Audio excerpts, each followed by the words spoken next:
chair po.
Praise God. Hallelujah. Magandang umaga po sa tawad sa atin. Makasimula na sa gawain ng Diyos. Awit tayo sa Panginoon sa masagilang awitin. Awitan natin siya. Yes. Hallelujah. Matulang ang mga bilang sa panagay. Purihin ang Panginoon. Hallelujah. Awitan natin siya. Lord God. Thank you, Lord. Katulad na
Magbigay ka lang sa presensya na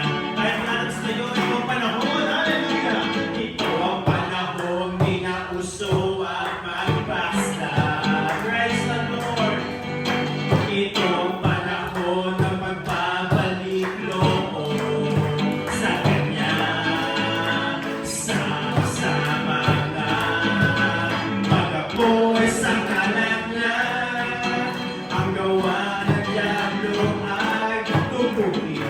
Halika na, kumain na!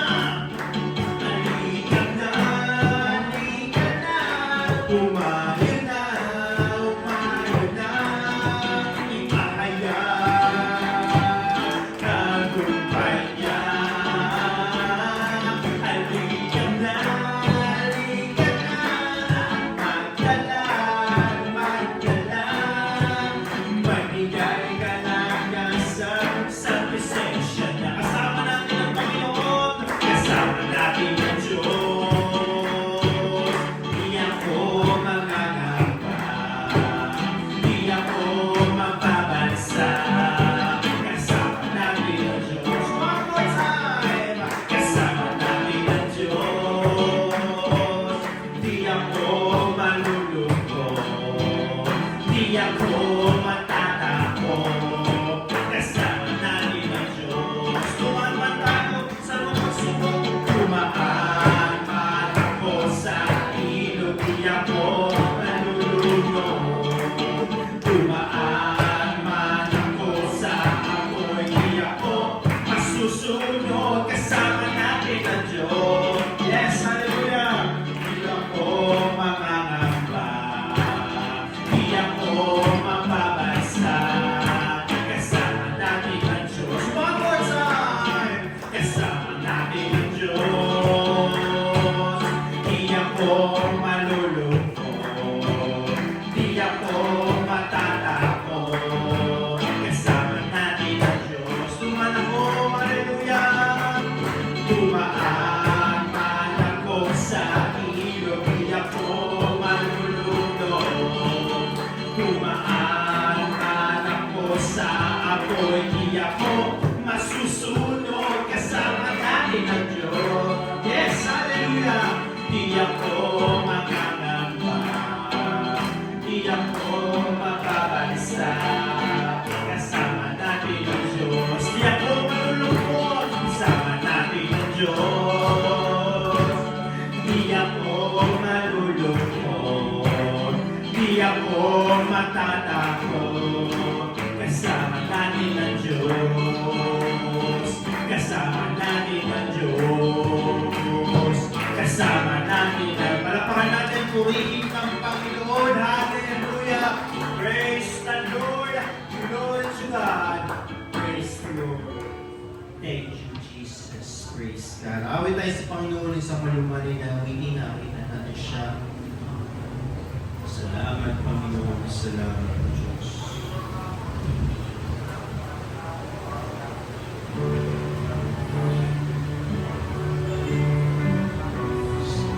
Praise God. Hindi tayo sa presensya ng Panginoon.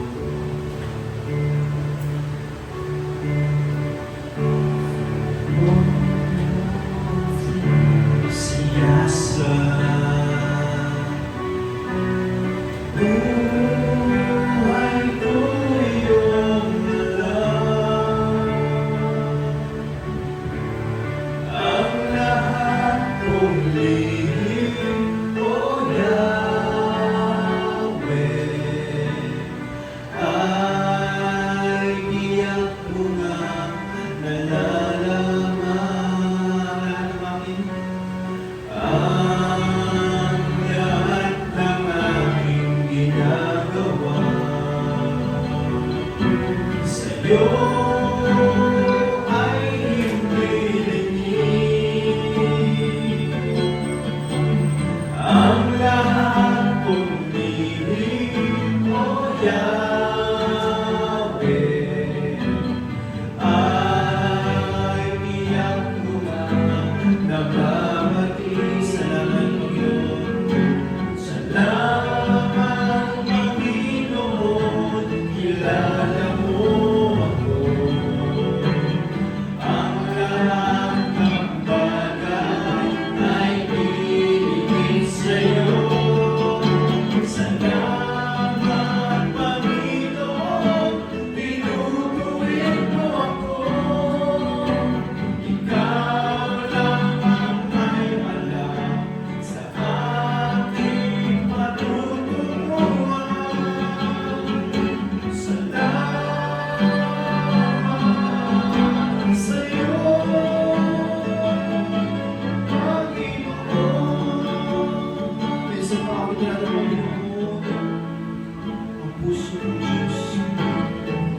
puso ko iyong sinisiyasat. Buhay ko iyong ulan, ang lahat kong hiling mo, Yahweh, ay tiyak ko na nalalaman. Lahat ng aking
Isisigaw sa buong mundo. Isigaw natin ang pangalan ng Panginoon.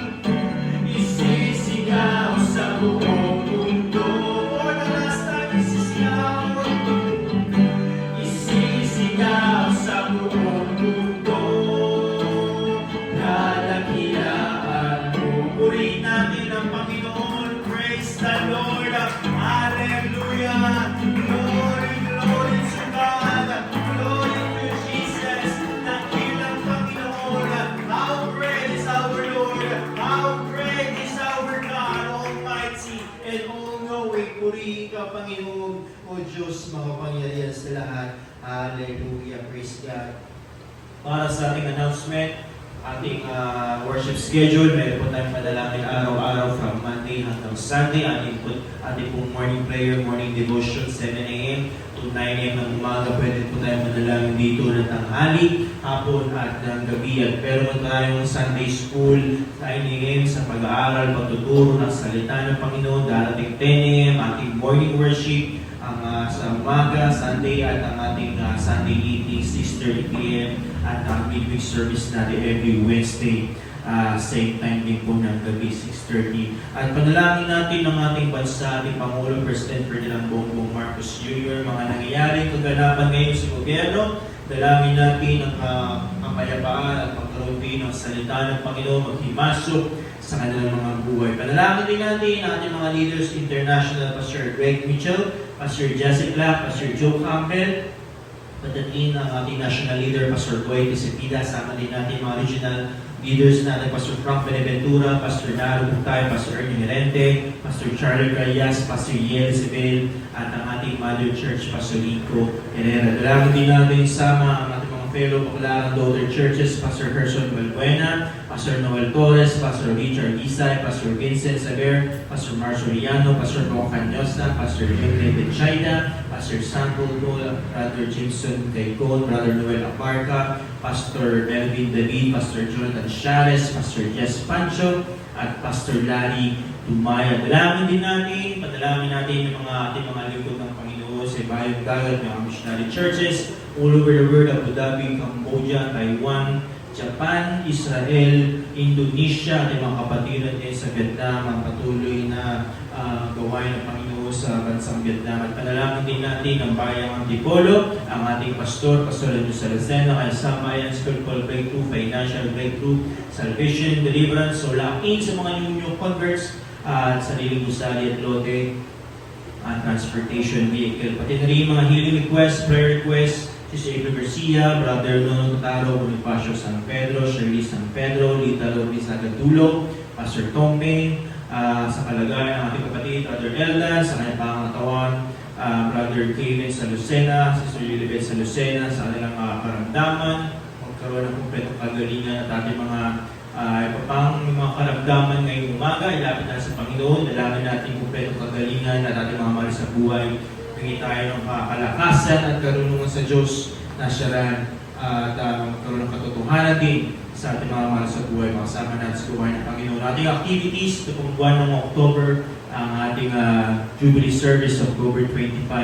At sa susunod na buwan, ang ating International Bible Conference sa Mandaluyong pang November 3 hanggang 7 na ating impact team next year. March 21. At sa iba pang mga kabalita, ang ating pastora mag-uulat. Bago tayo lumako pa sa isang panalangin, tayo muna ay pupuri at papalakpak sa Panginoon. Puri natin Diyos, palakpakan ng Panginoon. Hallelujah. Taas natin ang Panginoon. Tayo magpasalamat sa Kanya, sa Kanyang mga binigay sa atin. Hallelujah. Praise the Lord. Salamat Panginoon. Purihin ng Diyos. Dakila ka, God. Glory, glory. Dakila, tapat na Diyos, marami pong salamat, Panginoon, sa iyong kabutihan, sa mga bagay na ibinibigay mo sa amin, Panginoon, sa lahat-lahat, dakilang Diyos. Salamat po, Panginoon, O God, sa iyong biyaya, dakilang Diyos. At sa oras na ito, Panginoon, hinihingi po namin pa rin ang God, ang pagsama ng iyong banal na Espiritu, iyong banal na presensya, ang pagbibigay mo ng kalakasan at kalusugan sa aming mga katawan, dakilang Diyos, sa mga nabanggit sa unahan, O God, mga prayer request, ay aming hinihingi na iyo pong i-granted, dakilang Diyos, pagpalain mo, gawain mo, dakilang Diyos, at patuloy mong bigyan ng kaayusan, O God. Marami pong salamat, Panginoon, ang aming national leader, O God, pagpalain mo po, Panginoon, at samahan mo, dakilang Diyos, ang kanyang kalakasan at ang kanyang kalusugan, gamitin pa sa ibayo pang kalooban mo, dakilang Diyos. At ang aming Mother Church ay aming tinataas sa iyo, Pastor Rico Herrera, ang iyong pagsama at paggamit pa sa kanyang ministry, sa kanyang buhay, O God. Marami pong salamat, Panginoon, O God. Ito ang dalangin namin, Panginoon. Tulungan mo ang bansa namin, at pagpalain mo, dakilang Diyos. Dalangin ko po, Panginoon, mangyari ang iyong kalooban, hindi ang kalooban ng mga rebelde, dakilang Diyos sa aming bansa. God, marami pong salamat, Panginoon, sa iyong kabutihan, O God, sa pangalan ni Jesus. Amen. Praise God. Hallelujah. Okay, may isa pa. Awitan natin ang Panginoon. Amen. The time to be happy is now. Praise the name of Jesus. Hallelujah.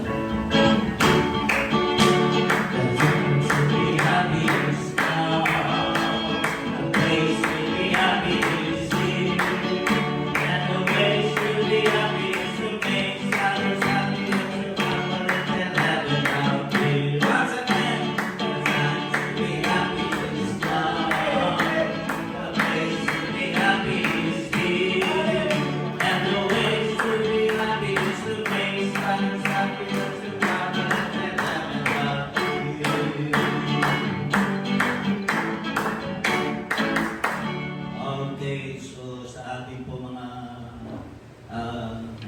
pabalita, sa mga pagbabago, yung pong October 25, wala na po yan.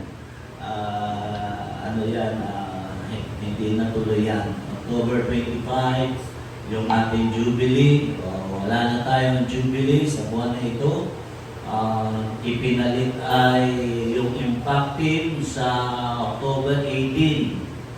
Sabado yun. October 18, yung po ang ipinalit yan sa Jubilee na yan.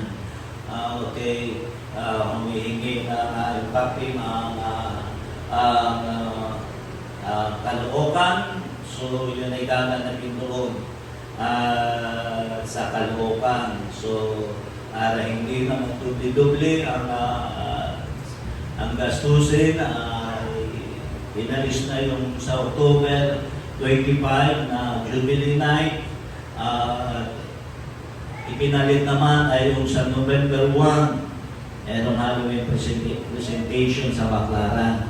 So, yun po ang pagbabago sa ating ilang pabalita.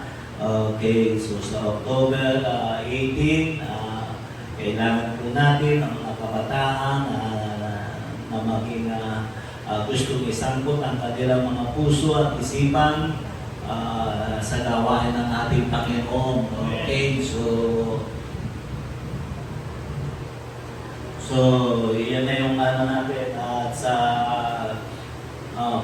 November 3 hanggang 7 ang ating Bible Conference sa Kamaynilaan.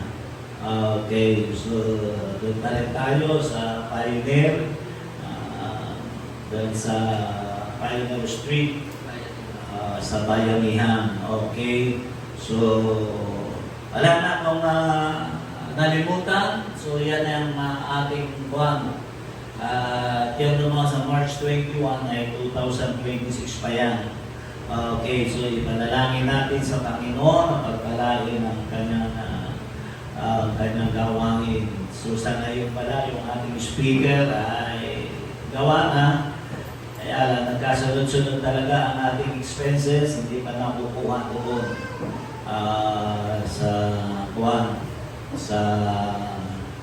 dito sa pagawaan dyan sa may palengke. Kasi nung saktong may pera tayo, napupunin ko na, hindi pa naman gawa. So, tumagal hanggang sa nagastos yung pera, Hindi daw kasi, nawala daw kasi yung number ko sa kanya, kaya hindi siya makatawag. Kaya nitong before ng ating anniversary, bago dumating Pastor Robert, pinuntahan ko ron, nakita ko gawa na. Kaya lang ay dahil nga sa nagkasunod-sunod ang ating gastusin, kita naman ninyo mukhang biglang na iba.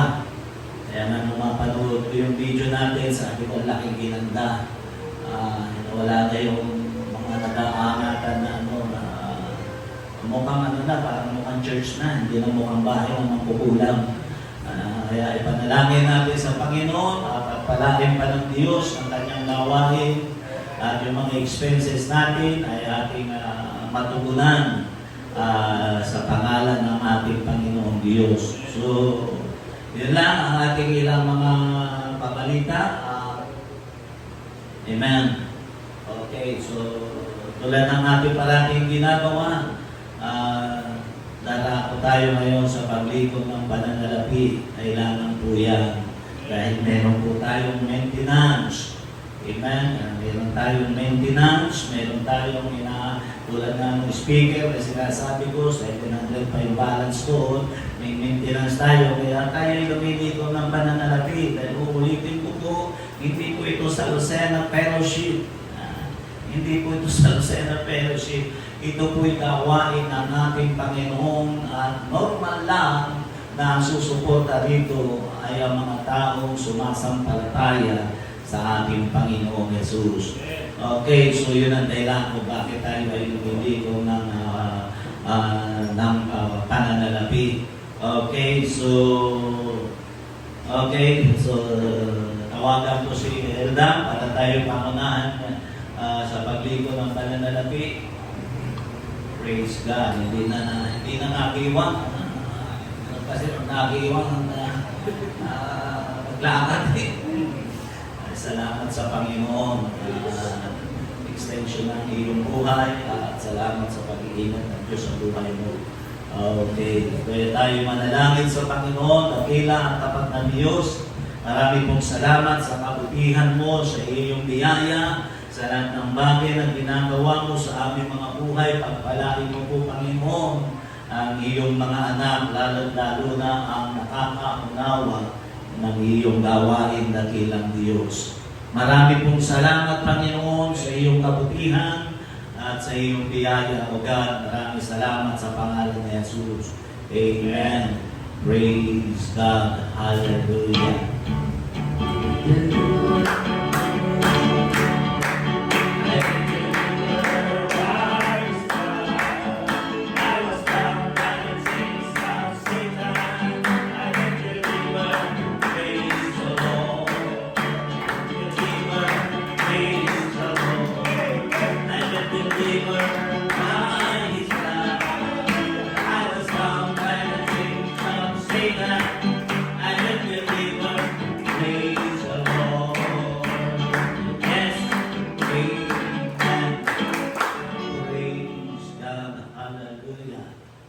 Okay, pagpalain tayo ng ating Panginoong Jesus.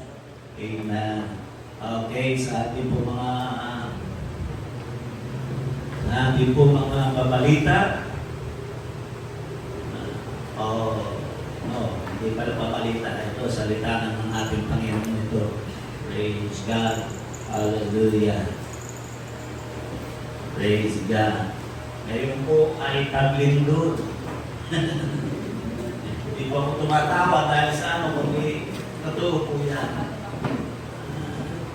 Ngayon, ang tao naman ay nakaabang dahil kay Luzon na lang ang hindi tinitira ng lindol. Umikot na, Bisaya, Mindanao. Ano ba kung may pumubuo ng natin? Tatlo lang naman yan Luzon, Visayas at Mindanao. Ang iniintay ang inaasahan, kinatatakutan ng tao ay yung the big one. Dito yan kasi sa Luzon. Alala ko nung unang dumating kami rito, yung lolo ni Lorraine ay ahit siya sa ganon, nakita daw ng mga mark. Nung panahon na yun, 2015 o 16, yung mga kalye natin ay may mga marka na pinapakita na doon daw Yun na yung mga tatamaan, yung mga, ibig sabihin yung mabibiak, yung mga, ano yung sinasabi nila. So,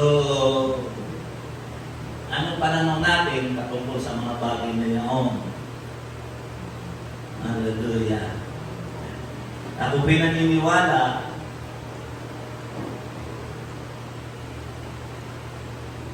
alala ko yung pinanood ko, lalo na yung sa Davao.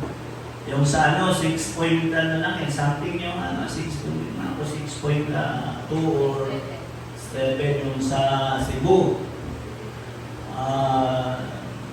Yun na. Maraming namatay doon sa Cebu. Pero yung sa naman sa Davao ay 7.4. Ano kaya yung sa Kuan yung sa Datiguan, ano kaya yung 9.5? Ano kaya yun? Ano kaya yung hindi po kasi biro yun, hindi po yung pananakot. Hindi talaga mangyayari at magaganap yung mga bagay na yaon. So, ibig ko sabihin, sa palagay nyo sa ngayon, nung pag nakikita ko yung video, nakikita ko yung mga Diyos ko po, Lord, Lord, Jesus. Sabi ko ngayon, Jesus kayo. Nung panahon, kailangan kayo ng Panginoon, hindi nyo mabanggit ang pangalan ng Panginoon. Amen, ang tao nga naman, panalangin ko buksan ang isipan. Ang lahat po na nangyayari na yan, isinaat niya sa Bible. Matthew chapter 24. Kaya lang, talaga lang mas kapanipaniwala kasi ang sa tao yung mga bagay na nakikita nila.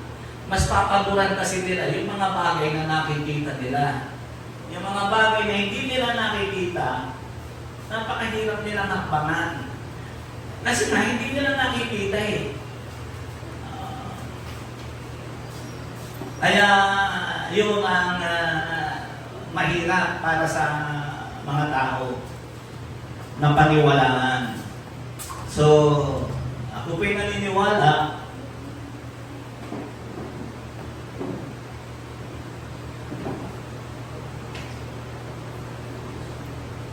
yung saan na pala kayong access?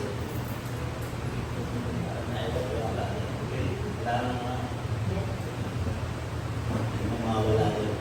Okay. So, kaya ang salamat po, ma'am.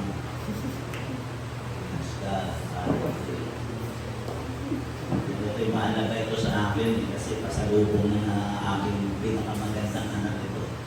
Praise God. Praise the name of Jesus. Okay. So,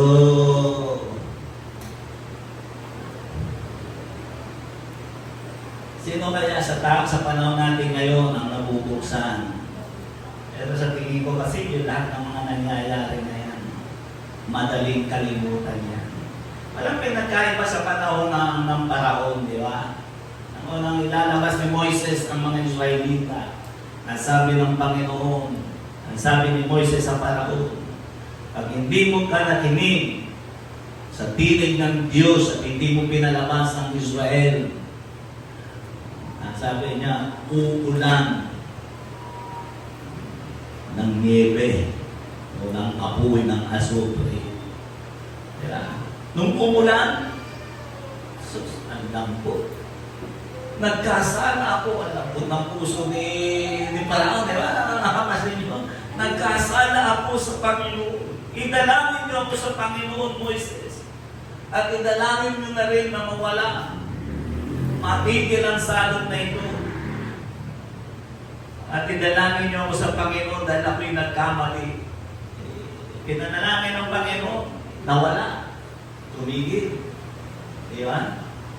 Pagkatapos mo, biglang tumigas uli ang kanyang Sabi doon, at nang makita ng Paraon na may kapahingahan, Nakita naman niya, normal na naman. Tapos na ang lindol. Back to normal. Ano ba sinabi ni Moises? Sasalutin ng balang ang buong Ehipto. Hindi nakinig. Sinalo. Namatay ang lahat ng hayop. Ando na lahat ng salot. Di ba? Pagkatapos noon, yung pinakahuli, ano yung pinakahuli?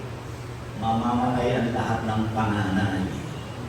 Doon siya talagang lumuhod ng gusto dahil patay lahat, pati hayop ng mga panganay at ipatay din yung kanyang anak. Kaya pinalis na nila, lumambot ang puso ng panahon. Hindi pa nakakalayo ang Israelita, tumigas na naman. Ganyan ang tao. Tama niyo? Ganyan ang tao. Pinahabol ulit. Kaya yung lindol, kahit sabihin mo pa sabihin mo pang 10.5. Kahit sabihin kung meron pang 10.5 o 20.5. Pagkatapos ng lindol, sabi ko sa iyo, bakit matigas na naman ang puso. Ganyan ang tao. Kaya, sa oras na ito, ako po'y mangungusap. Amen.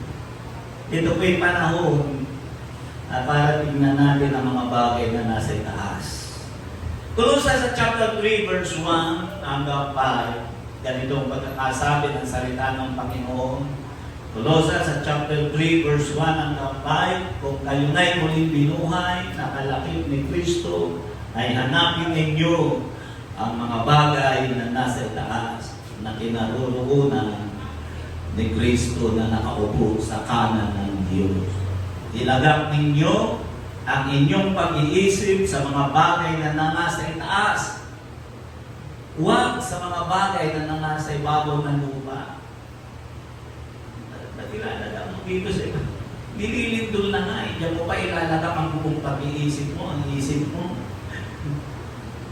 Yan na ako nakita doon sa FB. Ano niya, 20 years na inipon niya sa barko, pinagpagawa ng kanyang bahay. 20 years.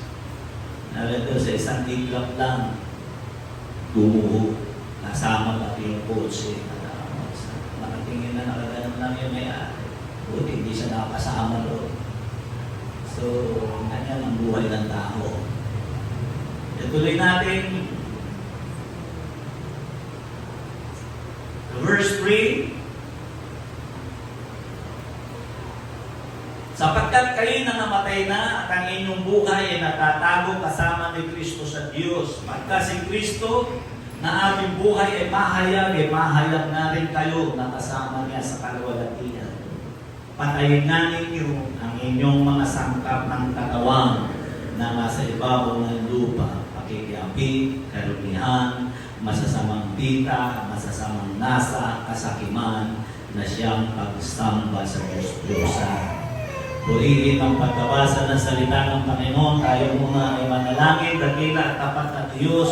Marami pong salamat sa iyong kabutihan, marami pong salamat sa iyong biyaya. Ang dalangin ko po'y pagpalangin mo ang iyong salita at buksan mo po ang aming puso at kaisipan. God, maraming salamat, Panginoon, sa pangalan ni Jesus. Amen. Yung sa verse 1 sa wikang English ay nakalagay dito ay ganito, if ye then be risen with Christ, seek those things which are above. Kaya doon po ako mangangaral. Seek those things which are above.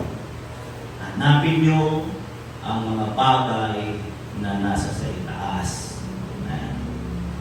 Kaya ako pinaniniwala sa totoo lang, hindi talaga totoo yung sasabihin mo, ang pagpunta sa langit ay katsambahan.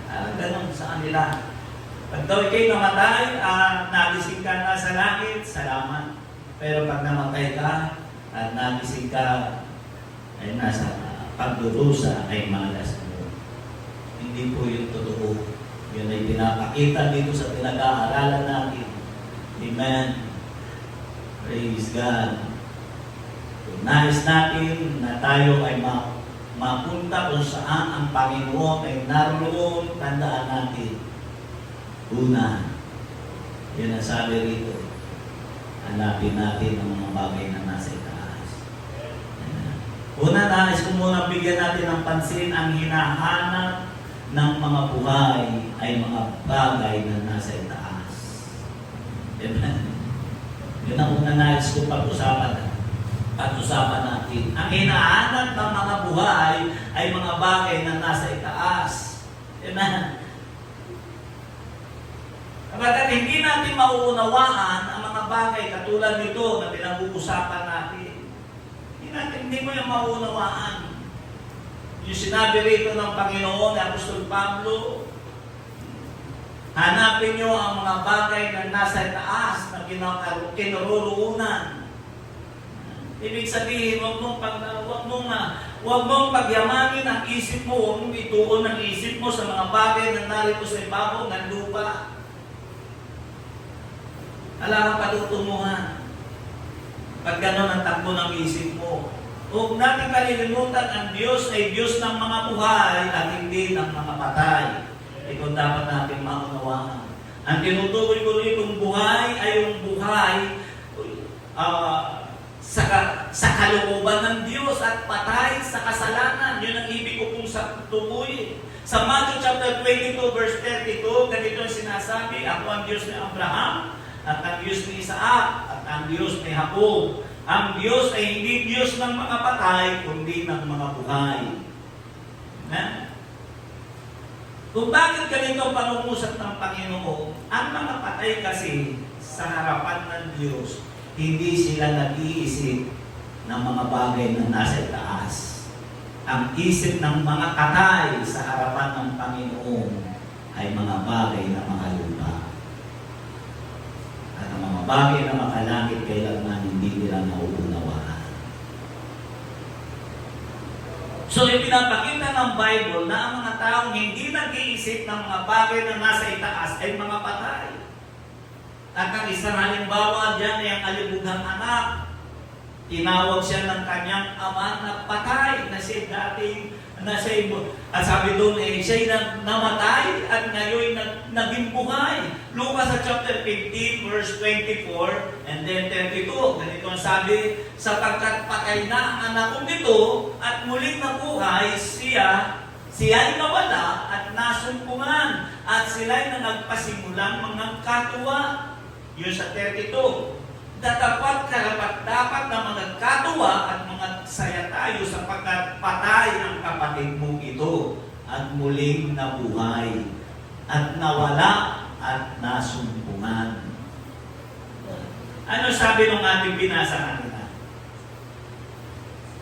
Ito, verse 1. Colossians chapter 3 verse 1. Kung kayo'y muling binuhay na kalakip ni Kristo, ay hanapin ninyo ang mga bagay na nasa itaas.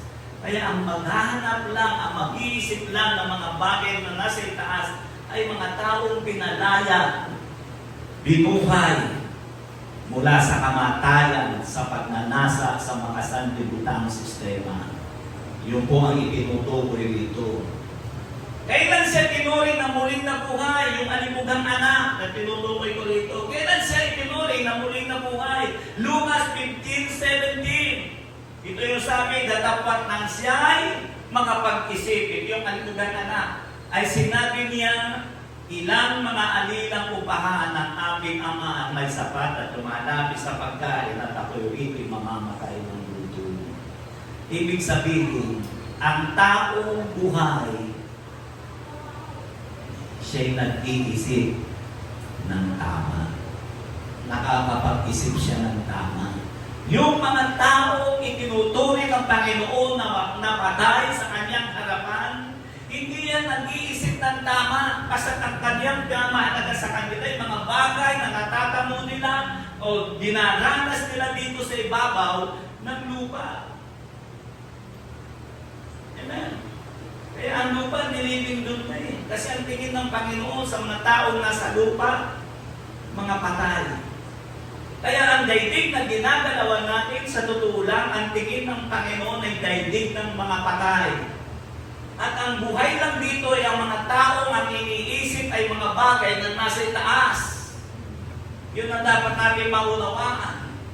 Kaya may malaking kinalaman ang pag-iisip ng isang tao upang makilala mo ang kanyang katayuan. Kapag ang isang tao ang iniisip ay pawang makasanlibutan, pawang makalupa, iyakan mo na ang anak mo. Ipagluksa mo na. Ipanalangin mo na hanggat hindi pa literal o pisikal na namamatay. Hindi yung pag namatay ng pisikal sa kamo iiyakan. Wala nang pagkakataon. Ipanalangin mo hanggat spiritual pa lang ang kanyang kamatayan na dinaranas. Kaya nakita mo ang takbo lagi ng kanyang kaisipan ay pawang makasanlibutan. Patay yan sa harapan ng Diyos. Kaya ang sabi ko nga, ang tingin ng Panginoon sa daigdig ay daigdig ng mga matay. Pero maraming mga tao nakikipagkaibigan sa mga patay. Kaya may malaking kinalaman ng pag-iisip ng tao upang makilala mo ang kanyang katayuan. Nakikita mo yan sa katayuan niya. Ano ang mga bagay na iniisip niya? Ephesians chapter 2, verse 1, ganito sinabi ng Ephesians chapter 2, verse 1, kayo'y binuhay niya nang kayo'y mga patay dahil sa inyong mga pagsalangsang at kasalanan.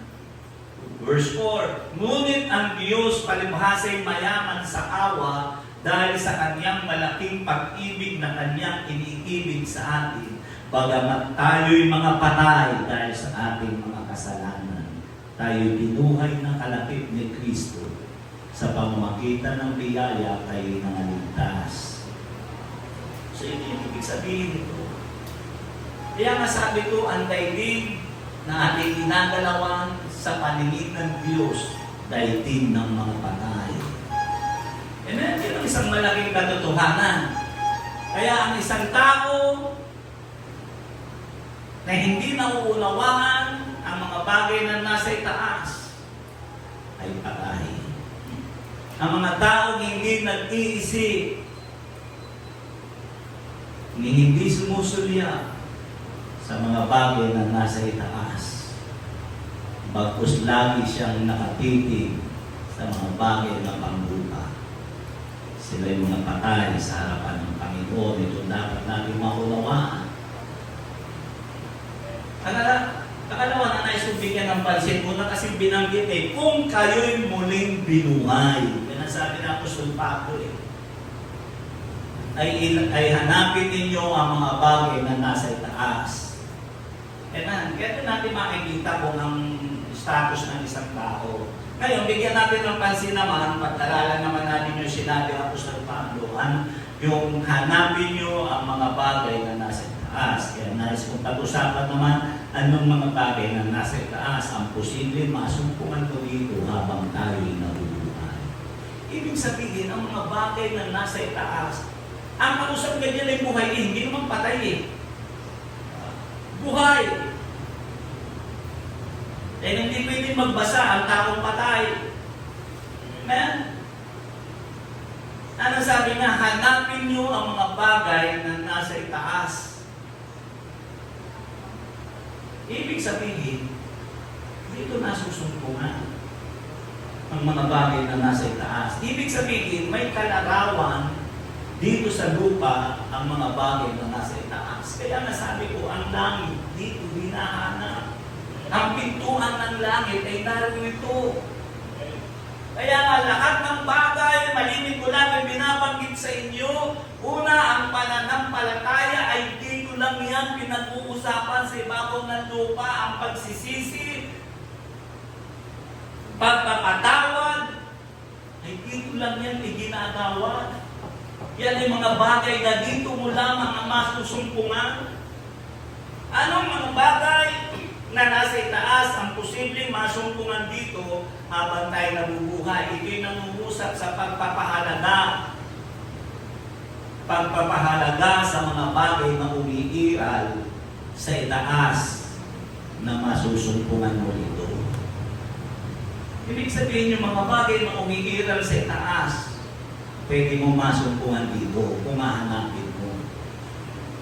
Ang ibig sabihin ng Apostol Pablo, huwag mong bigyan ng pansin ang mga bagay na pinahalagahan ng mga taong sulyap ay ayaw sumulyap ang mga bagay na nasa itaas.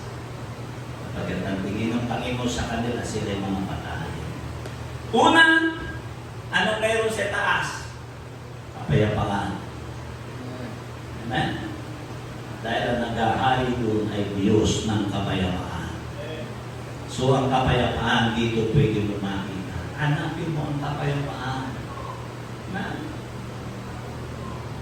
Si Pastor Boyd, sabi nga ni Pastor Boyd, hindi na siya nanunood ng balita. Sabi niya, nakakahubad ng pagkakrisyan. Hindi ko alam kung anong ipanalangin natin ng pamahalaan natin. Ang mga tao na nasa posisyon, ipanalangin natin. Kasi wala ka naman ngayon ang inaano nila, katulad nitong si Kiko, si Arulo, si Bagsaka. Tinulunok nila ang buong Pilipinas na i-impeach, pababain. Sabi nga, marami nagsasabi, walang dahilan para pababain si walang ground para si pag-i-impeach at pababain. Ay paano naman gumagawa? Ano tayo patahalian ng kapayapaan? Ano makikita mo rito? Naknakan. Pero gustong-gusto natin dito sa lupa.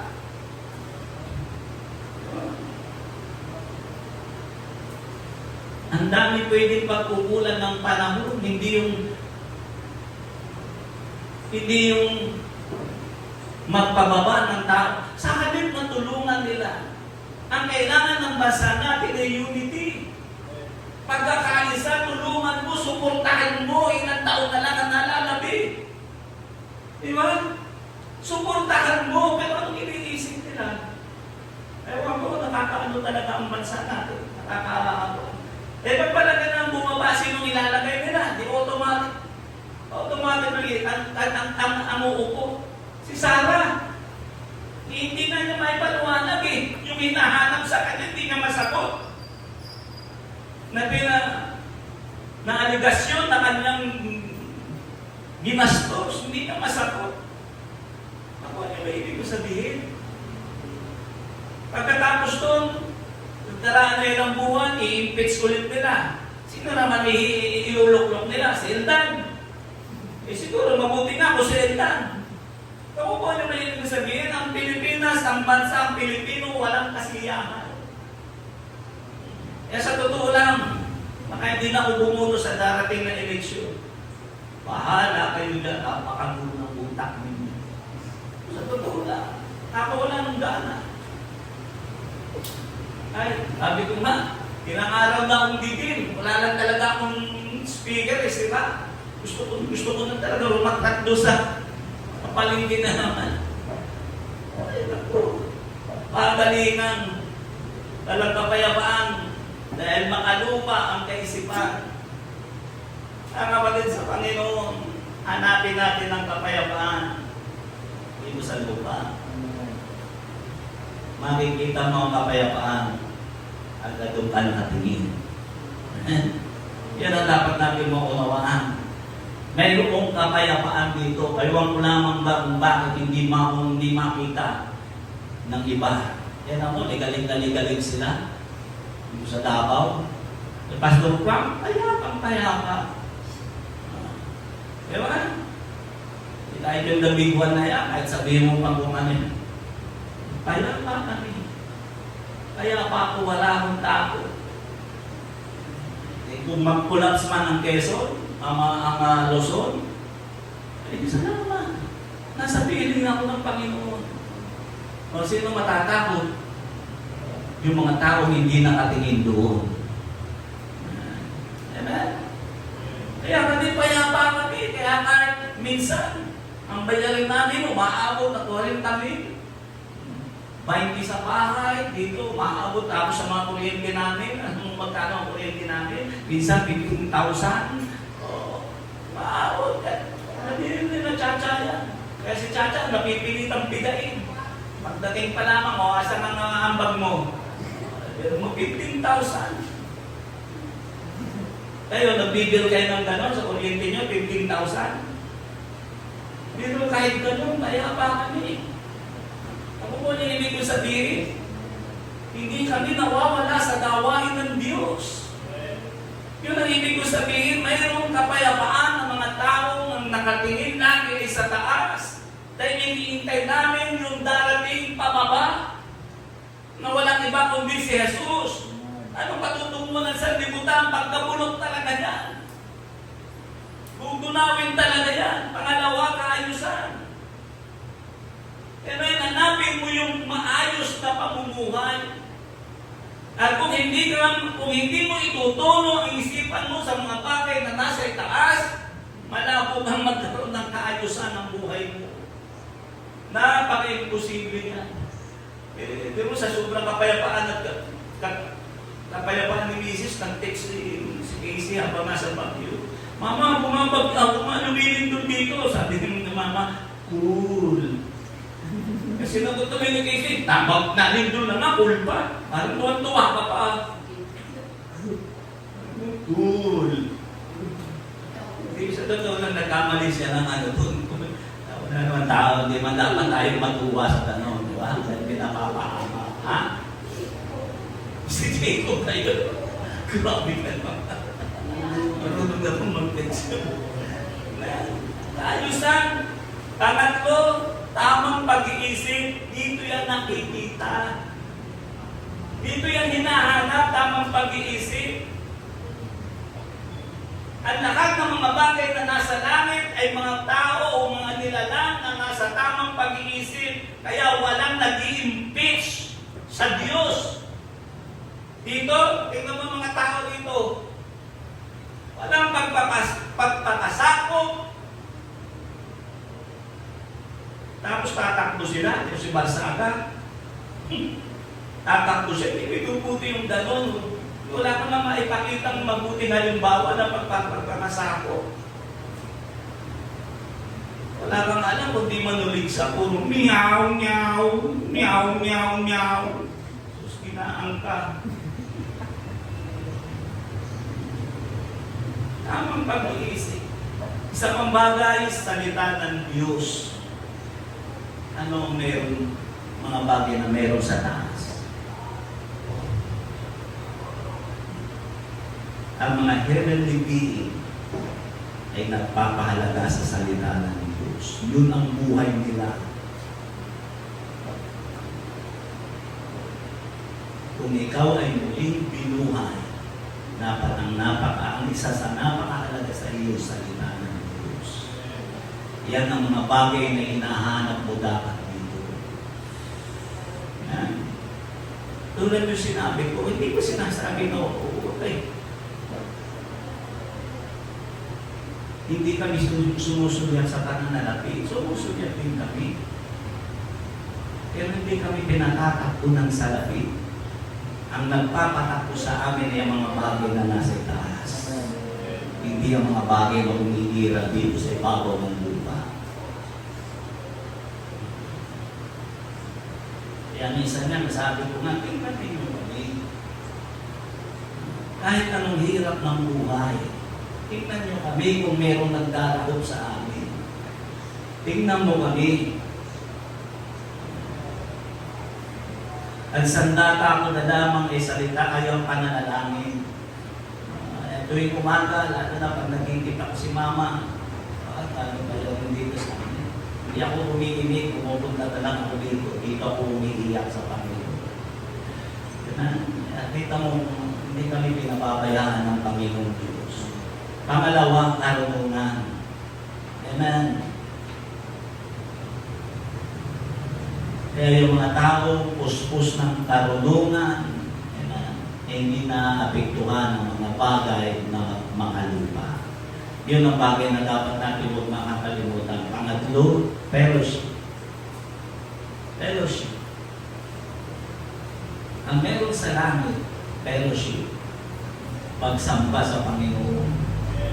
Na, so pwede mo makita rito yun yung larawan na yan. Fellowship. Kung di natin ito pahalagahan, yun nga ibig sabihin. Pangatlo, pangpito, relationship. Tandaan natin, napakahalaga ng relationship. Yan, napakahalaga na. Ibig sabihin niya, maraming ibig sabihin niya, pwede yung pakikitungo. Ano sabi ng Romans chapter 12 verse 1? Huwag kayong makiayo sa takbo ng sanlibutan. Kung tayo ay binuhay na kalapit ni Jesus, hindi dapat tayo nakikitungo, umaayon sa takbo ng sanlibutan. Kaya minsan nakakalungkot. Minsan may mga pastor pa na kasama sa ghost project. Nakakalungkot yun. Kasi dala nun ang ating testimonya, yung ating patutuo.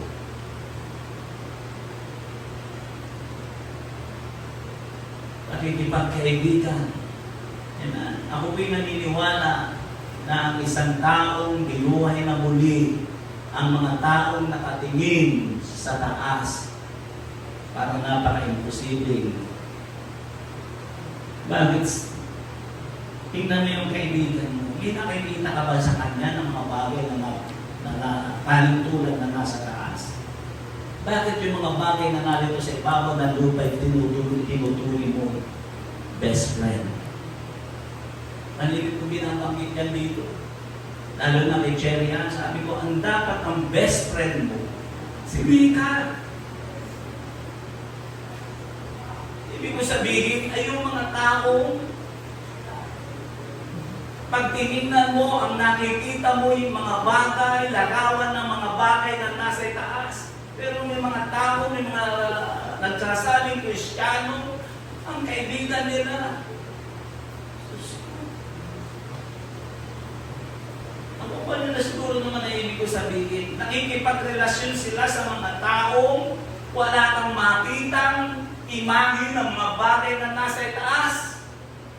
Sa cellphone pa lang, makikita mo na.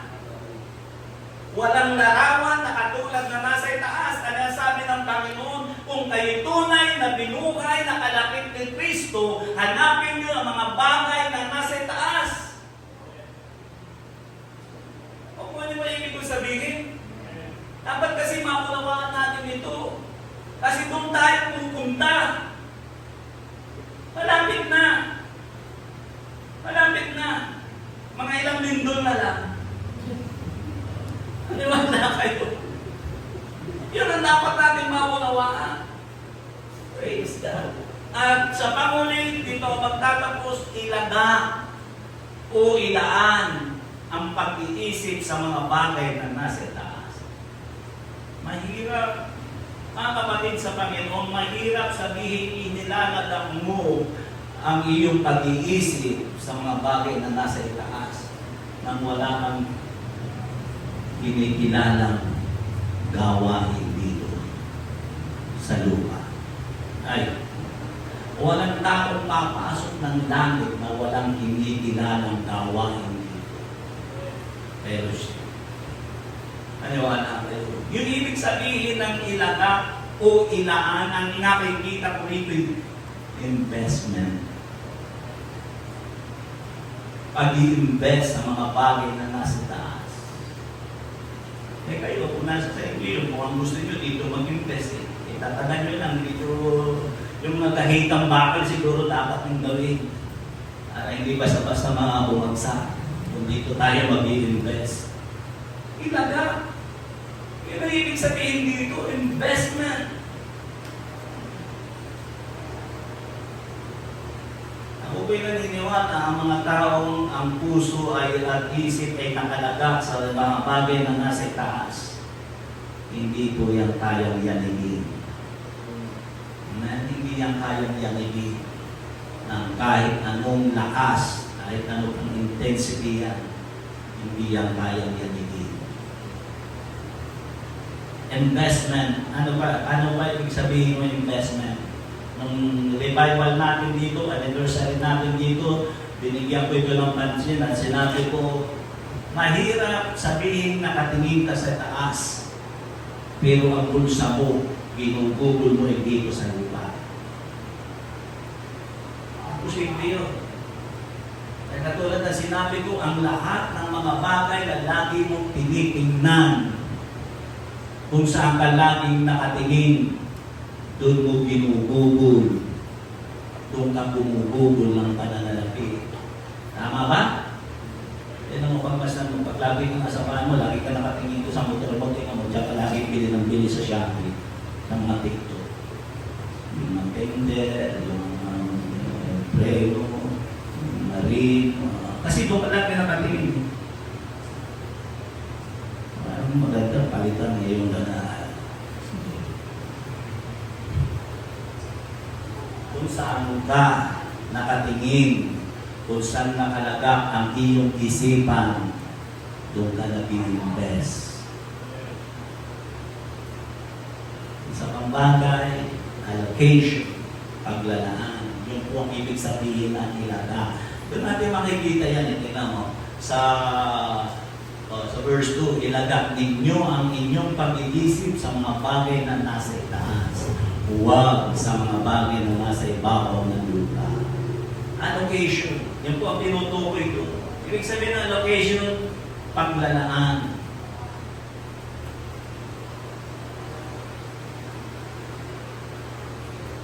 Paglalaan.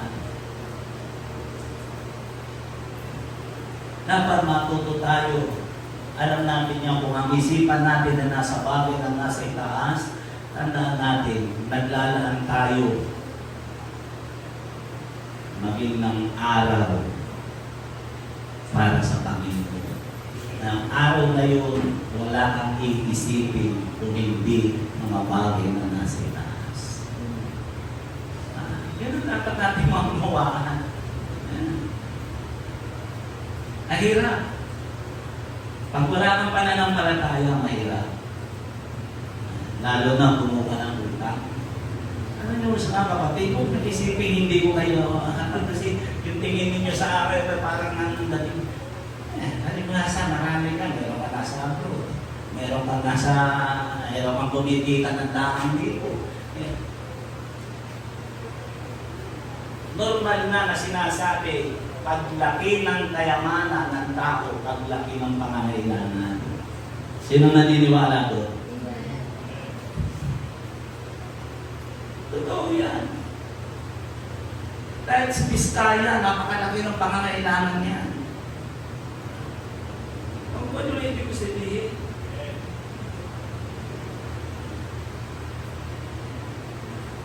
Pero kailanman, hindi nawala sa amin yung paglalaan.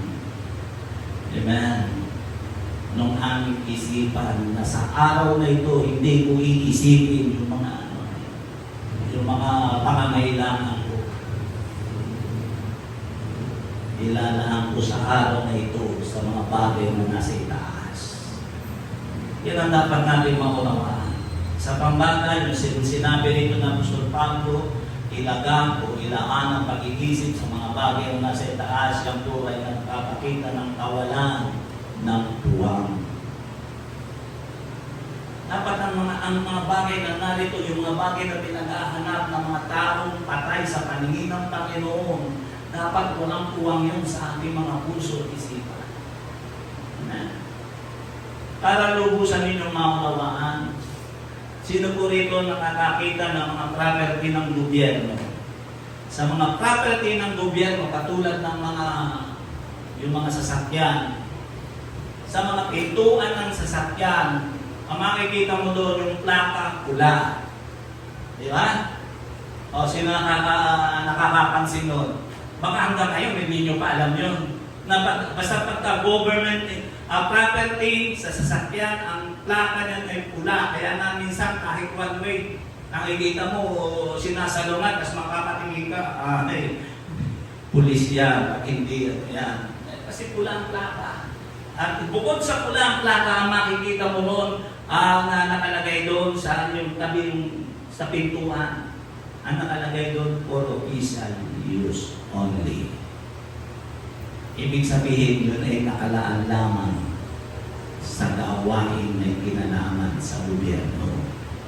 Pero alam nyo, ang dami mong makikita na sasakyan naroon nakaparada sa warehouse ating gabi. Ang gasolina noon, pag-aari ng gobyerno, pero ginagamit ng mga buhaya. Yan ang totoo yun. Magnanakaw pa rin yun. Ang nakikita lang ng tao, yung ghost project. Pero mo yun, pag-aari ng gobyerno, nakalaan para sa gobyerno. Dapat yung pagdating ng alas 5 ng hapon, nasa opisina na. Tama ba o mali? Pinuin mo yun. Naroon sa warehouse, nasa sabungan, nasa mga anong ginagawa mo doon? Anong ginagawa mo? Project ba ng gobyerno yun? May kinalaman ba yun? Yun ay ibig ko sabihin, kawalan ng puwang dahil ikaw ay nakalaan. Katulad mo sa sakyan na yun, nakalaan ka para sa gobyerno, gawaing pambayan. Ako, ano ba yung ibig ko sabihin? Dapat makikita kahit kung saan may construction na ginagawa. Ang nakakarga sa inyo yung mga simento, mga di ba? Mga bakal na gagamitin sa tulay, hindi yung nakakarga sa iyo ay aparador.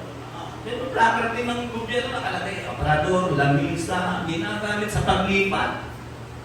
Mali yun. Sa totoo lang, mali yun. Yun ang ibig ko sabihin. Pinapaliwanag ko sa ganong bagay. Yun ang ibig sabihin nito, kawalan ng puwang. Kaya hindi dapat ang mga taong nag-iisip ng mga bagay na sa taas, hindi mo dapat makikita sa maling lugar. Yun ang ibig ko sabihin. Pinapaliwanag ko lang yung ibig kong tukuyin. Ano? Kaya sa amin, nung ako nag-abroad, nasa Saudi, alam ito ni Joey. Yung mga engineer doon, mababa kami, nasaksihan ko nung mababa, mas mataas pa nga kami mga operator Mababa ang sakot nila. Pero may mga service sila nasa sakyan. Minsan yung engineer, siguro tatlong asawa sa Pilipinas, nagtataksi. Pag nahuli yung deport, kasi una yung gasolina mo sa company mo. Hindi yung nakalaan sa gano'n. Ako ang ibig ko sabihin, yun ang ibig ko sabihin. Dapat ang buhay natin ay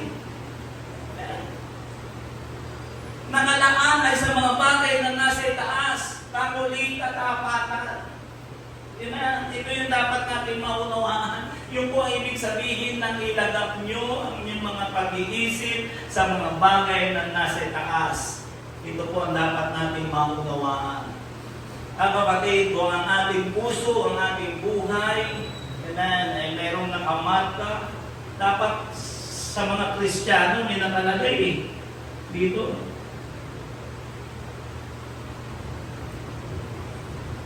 For heavenly use only.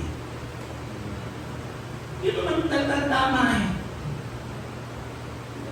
Yun ang ibig sabihin ng paglalaan o paglalaga, ilaga.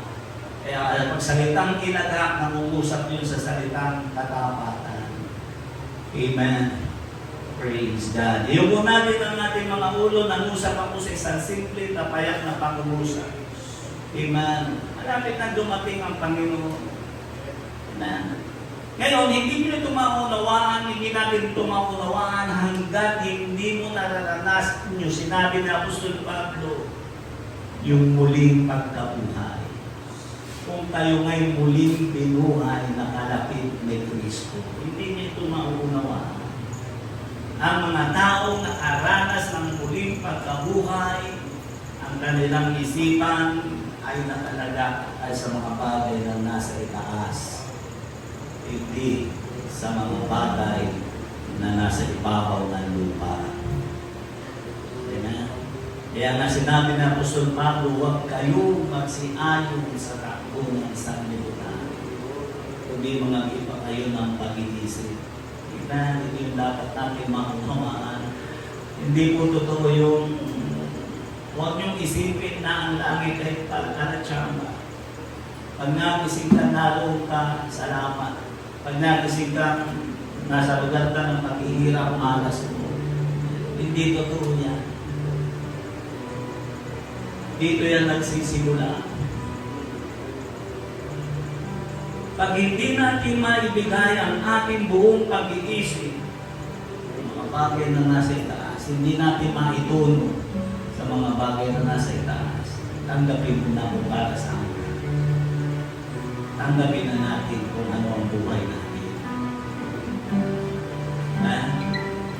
Tayo lahat ay tumayo.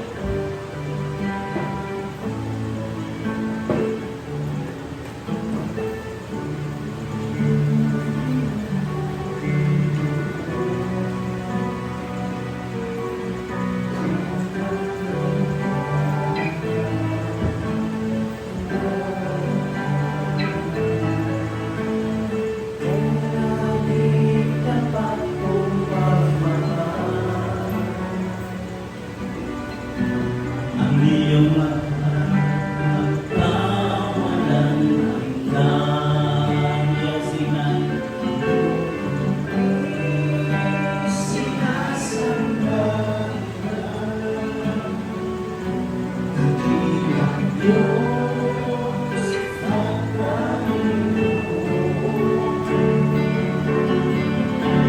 Tunay kang ika'y walang katulad, tunay kang ika'y nagbabago, mabuti ang Diyos na sa akin ay nagmamahal.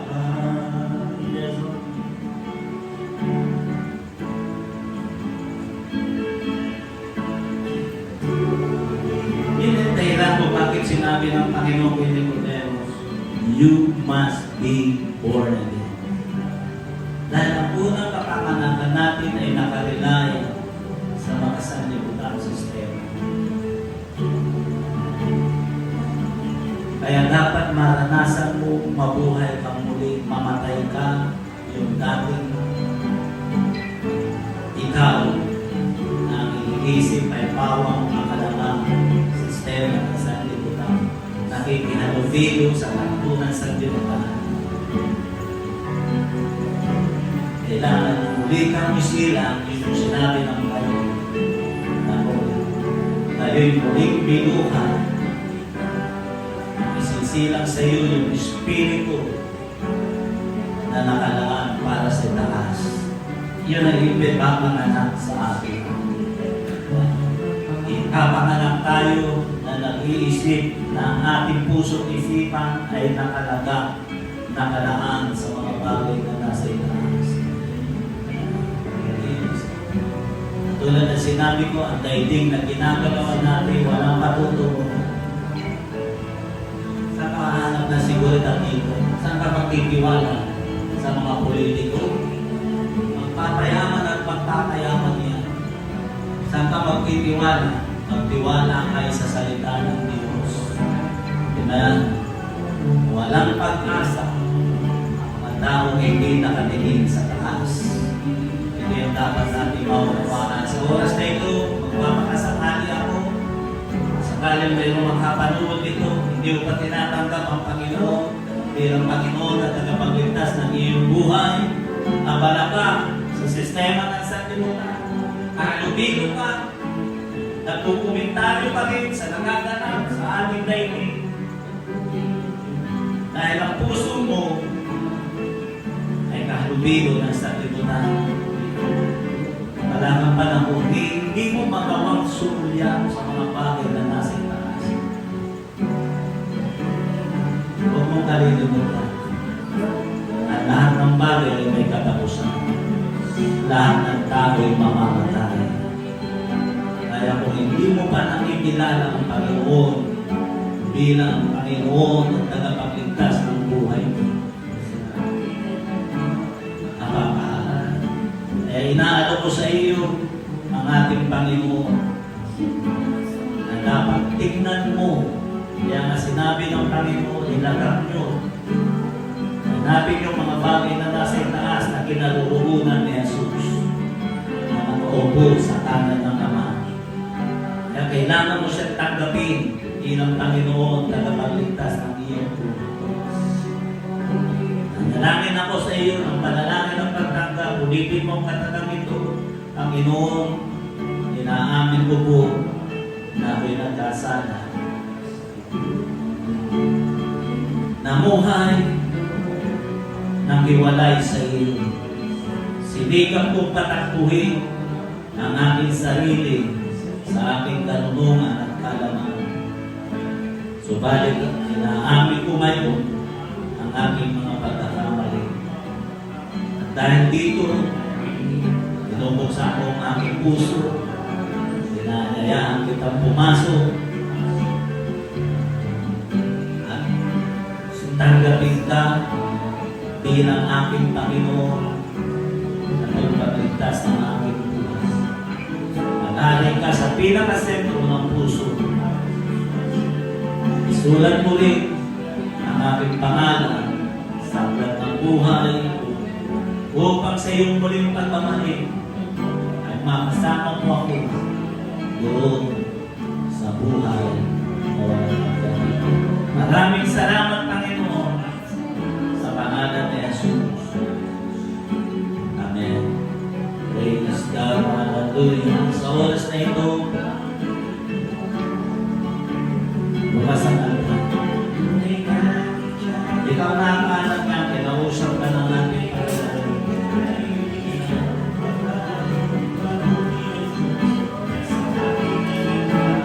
Nalagnan ko ng ating mga pag-iisip sa mga bagay na sa wala, sa dating na ginagalaman natin, puro pagkutuman. Mga tao hindi nakadanas ng muling pagkabuhay, hindi nakalaya sa kasalanan. Ang masisihan lamang sa daigdig na ito. Napakabulok, napakakulang ng ating daigdig na ginagawa. Inagak mo ang isipan mo sa mga bagay na nasa itaas. Mag-invest ka sa mga bagay na nasa itaas. I-fix mo ang isipan mo sa mga bagay na nasa itaas. Magtiwala ka sa ating Panginoon. Malapit na dumating ang ating Panginoon. Masasaksihan ang daigdig na pinipitan ng sanglibutan ay mauuwi sa kahirapan, sa pagkakulang. Lord, mag-usap ka sa puso ng iyong mga anak ang mga bagay na hindi ko kayang ipaliwanag, hindi ko kayang inalawan, hindi ko kayang sabihin, Lord God, ikaw ang mag-usap sa kanilang puso. Tulungan mo, Panginoon, na ang kanilang puso'y magtiwala sa mga bagay na nasa itaas. Lord, tulungan mo po, mag-usap ka sa puso ng iyong mga. I-bless mo ang kanilang mga buhay na bilang Diyos. Lord, pagpalain mo ang iyong mga. Lord, pagpalain mo ang magkasala sa kanilang mga puso. Lord, ang dami mo natin iibig mo, Panginoon, pagpalain mo. Lord, ang iyong Diyos na may liganan natin ng iyong pagpalain mo sa namin. Lord, ang dami natin ang bless mo, Panginoon, ang mga buhay na nakakawin ko ng ilang Diyos. Mag-usap ka sa kanilang buhay. Lord, hindi ko kayang buksan ang puso isipan ng iyong mga ikaw lang ang nakakagawa. Lord, mag-usap ka sa buhay nila. Ikaw ang nasa kita. Lord, ang dami natin. Praise the name of Jesus. Lord of God, pagpalain mo ang pagpapalay namin yan. Lord of God, kita pagpapalay. Dahil natin tumayo, itanang namin.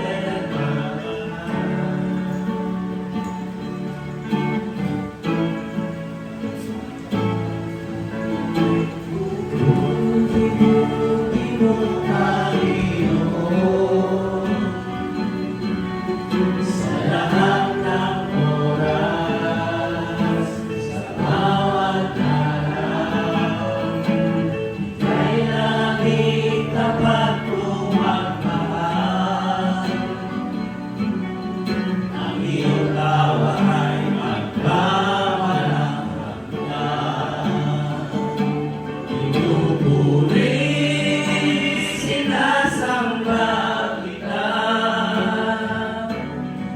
bilang Diyos at Panginoon. Tunay kang ika'y walang katulad, tunay kang ika'y hirang pamago, mabuti ang Diyos na sa hangin ay nagmamahal sa langit. Pinupuri sila sa kapitan, ang bilang Diyos at Panginoon. Tunay kang ika'y walang katulad, tunay kang ika'y di nagbabago, mabuti ang Diyos na sa akin ay nagmamahal. Mabuti ang Diyos na sa akin ay nagmamahal. Mabuti ang Diyos na sa akin ay